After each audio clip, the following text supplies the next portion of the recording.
नमस्कार, न्यूज़ 44 देख रहे हैं आप और मैं हूं आपके साथ मिर्जा साहिल बेग। इजराइल के कट्टर दक्षिणपंथी सुरक्षा मंत्री इतामेर बेन गाविर ने यरूशलेम के अल अक्सा मस्जिद परिसर का दौरा किया।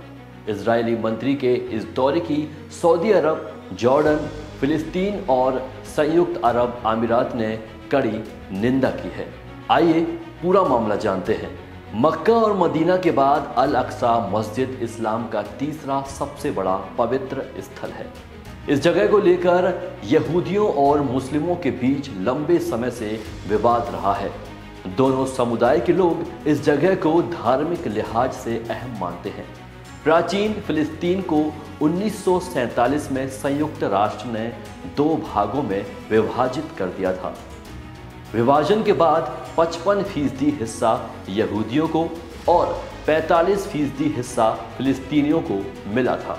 लेकिन 1967 में इजराइल के गाजा पट्टी, वेस्ट बैंक और यरूशलेम पर कब्जे के बाद यह विवाद और बढ़ गया। हालांकि बाद में जॉर्डन और इजराइल के बीच यह सहमति बनी कि अल अक्सा मस्जिद के भीतर के मामलों पर इस्लामिक ट्रस्ट वक्फ का नियंत्रण रहेगा, जबकि बाहरी सुरक्षा इजराइल संभालेगा। इसके अलावा इस बात पर भी सहमति बनी कि गैर मुस्लिमों को भी मस्जिद परिसर के अंदर जाने की इजाज़त होगी, लेकिन उनको प्रार्थना करने की अनुमति नहीं होगी। इसके बावजूद यहूदियों ने पिछले कुछ समय से मस्जिद में घुसकर प्रार्थना करने की कोशिश की, जिससे तनाव की स्थिति बन गई। इजराइल मंत्री के इस दौरे को लेकर कई इस्लामिक देशों ने कड़ी प्रतिक्रिया दी है। सऊदी अरब के विदेश मंत्रालय ने एक बयान जारी करते हुए कहा है कि सऊदी अरब इजरायली मंत्री के अल अक्सा मस्जिद प्रांगण में जाने की कड़ी निंदा करता है।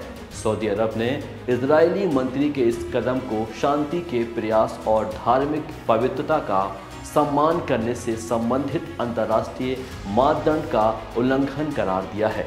सऊदी मंत्रालय ने कहा है कि सऊदी अरब फिलिस्तीनी लोगों के साथ मजबूती से खड़ा है। इसके अलावा सऊदी अरब ने फिलिस्तीन की आज़ादी की मांग और एक न्याय संगत और व्यापक समाधान का भी समर्थन किया है, जिसमें फिलिस्तीनी नागरिकों को 1967 की सीमाओं के साथ एक स्वतंत्र देश स्थापित करने की अनुमति मिले और पूर्वी यरूशलेम को अपनी राजधानी बना सके। संयुक्त अरब अमीरात ने भी इजरायली मंत्री के मस्जिद प्रांगण में जाने पर कड़ी निंदा की है।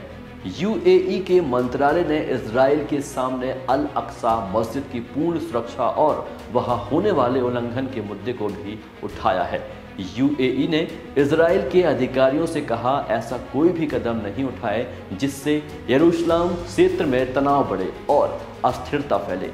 अल अक्सा मस्जिद में इजरायली मंत्री बेन गाविर की यात्रा को जॉर्डन ने गंभीर शब्दों में निंदा की है। जॉर्डन ने बयान जारी करते हुए कहा, जॉर्डन अल अक्सा मस्जिद में मंत्री के जाने और इसका पवित्रता के उल्लंघन की कड़े शब्दों में निंदा करता है। जॉर्डन ने इजराइल के राजदूत को तलब करते हुए कहा है कि मंत्री का अल अक्सा मंदिर का दौरा अंतर्राष्ट्रीय कानून और यरूशलेम में मौजूद ऐतिहासिक यथास्थिति का उल्लंघन है। तुर्की मंत्रालय ने भी इजरायली मंत्री के इस कदम की निंदा की है।